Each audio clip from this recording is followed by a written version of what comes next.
It was a Tuesday night in October when I decided to make some extra cash by driving for DoorDash. I had started doing food deliveries in my spare time as a way to supplement my income without having to commit to a more demanding second job. Around 9 p.m. I logged into the DoorDash app and started taking orders. At first, deliveries were steady and I was kept busy fulfilling orders to various houses and apartments in the area.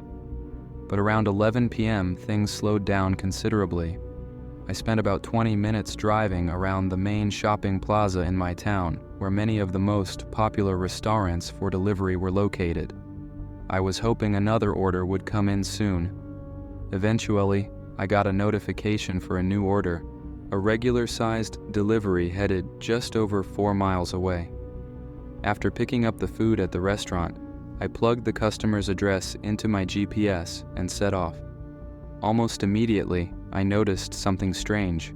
The address on the app seemed to point to an empty stretch of road with no buildings. The DoorDash map wasn't always 100% accurate, so I figured maybe the pin was just off. Still, I decided I should at least drive to the location and try to call the customer if needed.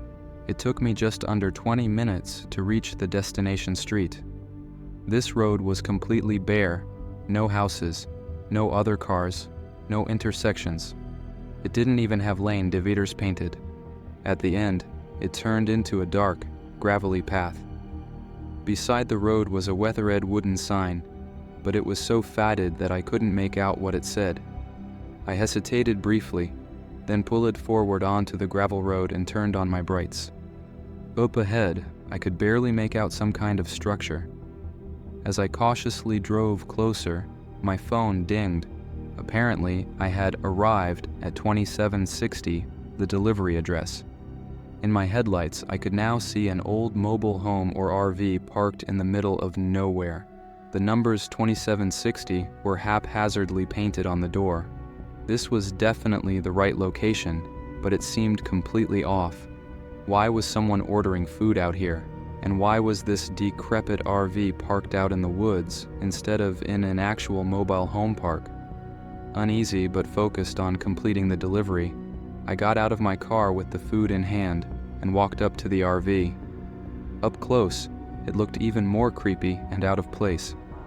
It was clearly very old and weathered, with vines and moss growing on it, which was odd considering RVs are designed to move around. I knocked on the door. This was a rare cash order, which made a little more sense considering the customer's location, but it still put me on edge to have to stand out here in the dark, waiting for them. As I looked around, I realized just how isolated and eerie this place was. The RV was surrounded by dense, dark woods. Past it was just pitch blackness, no lights or signs of civilization anywhere. I heard some stirring inside the RV after I knocked, so I straightened up and prepared to hand over the food. But instead of the door opening, I suddenly heard a voice behind me to my right. "Do you have my order?" I turned quickly, startled. A man was standing there just around the corner of the RV, wearing dirty clothes and smiling with yellow, cracked teeth. I stammered that yes, I had his food and started walking toward him. As I handed him the bag, I told him the total and he reached into his pocket, pulling out a crumpled $5 bill. Still smiling creepily, he said, "Let me just grab the rest." Then he turned and walked back around the corner, heading toward the back of the RV. I stood there waiting in the dark, totally unnerved at this point. There was something very off about the way this man looked, talked, and acted. My instincts were screaming that something bad was happening here. After about a minute, I crept forward quietly to see where he had gone. Squinting into the blackness, I could just make out a figure standing motionless near what looked like an old shed. He wasn't walking or doing anything, just standing there in the shadows. My heart now racing, I whipped around at the sound of the RV door opening. A different man peered out at me briefly before quickly shutting the door again without a word. I looked back to the shed area and saw the first man shuffling toward me, carrying something long in his hands. Either a bat or a rifle, I couldn't quite tell in the darkness. That's when I lost it. I sprinted back to my car, hands shaking wildly as I jammed the keys into the ignition. The man stood calmly at the edge of the gravel road, watching me drive off. I have no idea what would have happened if I had stayed. Perhaps they were just messing with me and trying to scare me off. But at the time, I was not interested in finding out. I drove straight home, considering calling the police but uncertain what exactly I would report. In the end, I made the decision, one I regret to this day, not to notify the authorities. I tried to justify it by telling myself I didn't really know what was going on there. But deep down, I wondered if I had made a mistake. That bizarre encounter out in the woods has stuck with me ever since as an unsettling, unexplained experience. I never did find out the real story behind that dilapidated RV and those strange men that night, but I'll certainly never forget it.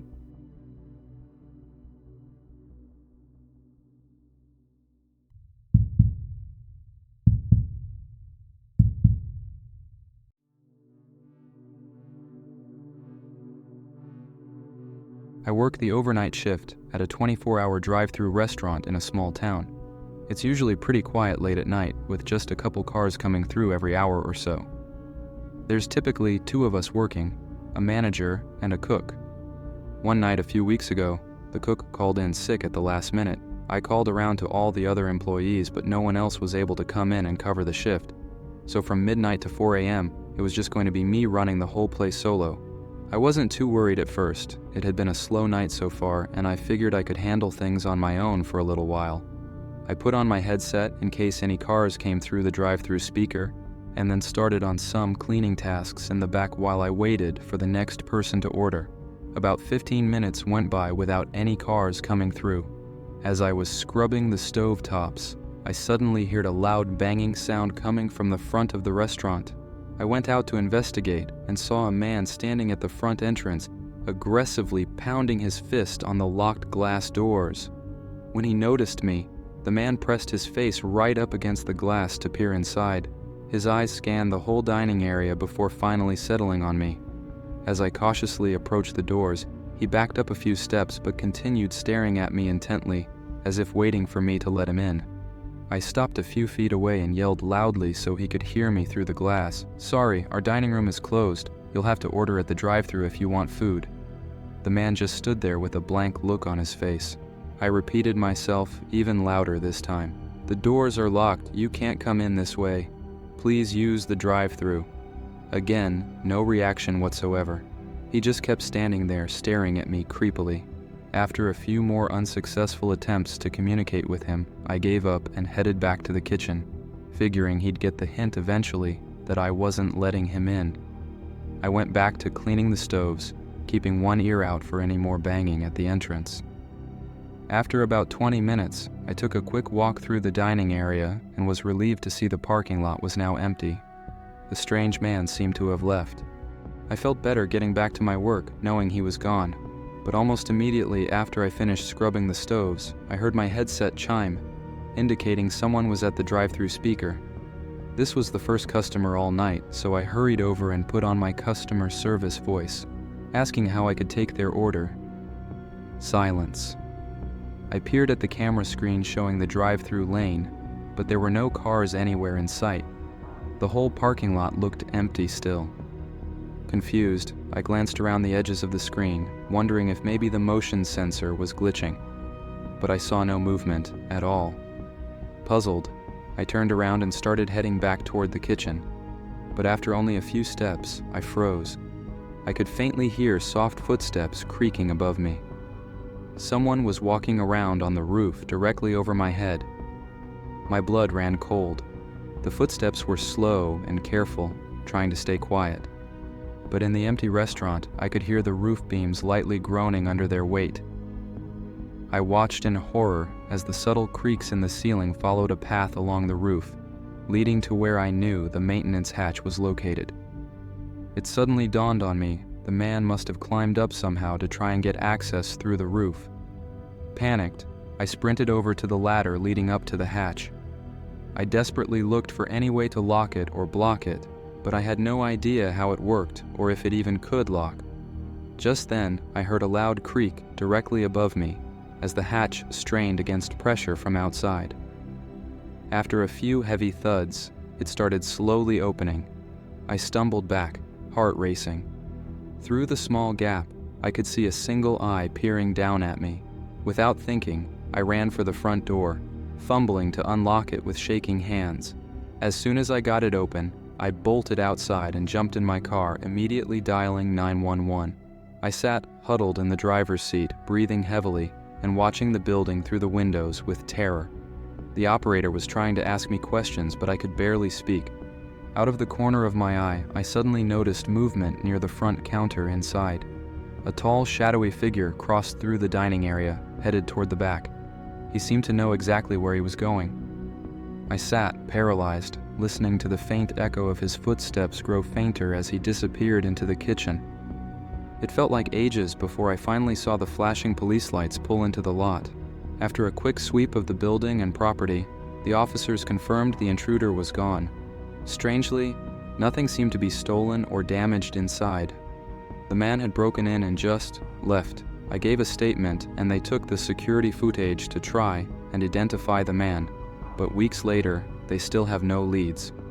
The owner installed a heavy padlock on the inside of the roof hatch so it can't be opened from outside anymore, but I still feel uneasy being there alone at night. I keep replaying those slow, careful footsteps across the ceiling, and the image of that single eye staring down at me through the hatch is burned into my mind. What was he after? What would have happened if I hadn't run? I worry that he's still out there somewhere, watching and waiting for his next chance when I'm working another quiet overnight shift.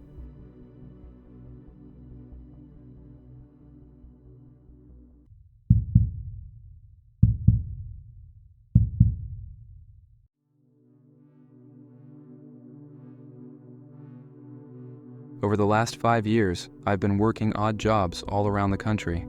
I live a nomadic lifestyle, traveling in my van from place to place. Every few months, I settle down in an area for a while to earn some money before moving on. This time, I was staying in a remote part of southern Utah, having taken a job at an isolated gas station located on a lone stretch of highway.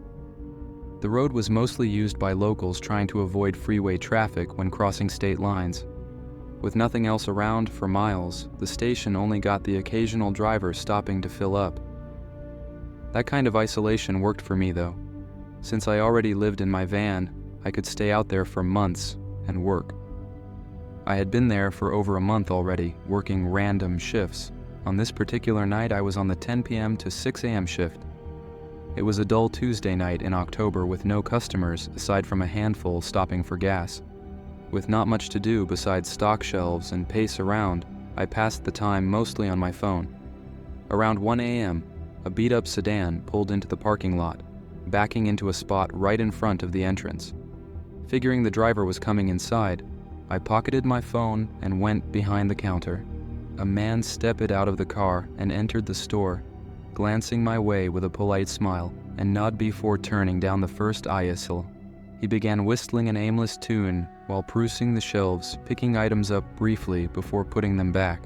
It seemed he was just killing time rather than actually needing anything. After a couple minutes, he abruptly stopped whistling and headed for the exit. I watched him return to his car and start rummaging around in the back seat. A bad feeling started brewing in my gut. My nerves only grew worse when he came back inside and walked right up to me. "How's your night going?" he asked with unsettling calmness, as if we were old friends.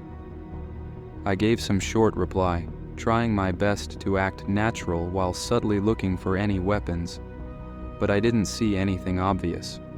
We exchanged a bit more idle chatter before he claimed his tires needed air and asked if there were any pumps outside. I reluctantly informed him there were no self-serve air pumps, but we did have a portable compressor for emergencies. Against my better judgment, I retrieved it from the back room and followed him out to his car. Kneeling by the front tire he indicated, I attached the compressor line and turned it on. The gauge hit the target PSI almost instantly, meaning the tire clearly didn't need air. I looked up to find the man staring down at me, his face like stone. A cold chill ran through me. After disconnecting the compressor, I quickly stood up and started heading back inside, wanting to put some distance between us. But he rushed to cut me off, blocking the entrance while keeping one hand buried deep in his jacket pocket. My heart pounded as I told him to move. He just stood there, glaring at me with dark intent. I could tell he was psyching himself up for something bad.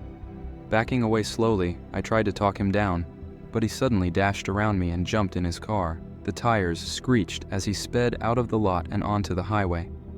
I rushed inside and called 911, my hands shaking. Surprisingly, a patrol car arrived within 10 minutes. The deputy informed me they were already pursuing that vehicle in connection to a serious crime committed near the state border. He couldn't disclose details, but the grave tone suggested it was worse than just a simple robbery. After I gave my statement, the officer sped off to resume the search. In the following days, I scoured the local news and police reports, but found no mention of the crime or suspect. To this day, I still have no idea what he did or why he targeted my remote station in the first place. My best guess is he planned to steal my van to change vehicles and throw off the police. But that still doesn't explain why he didn't follow through on attacking me when he clearly had violent intent. All I know is the situation could have easily turned deadly if he had chosen to pull the trigger.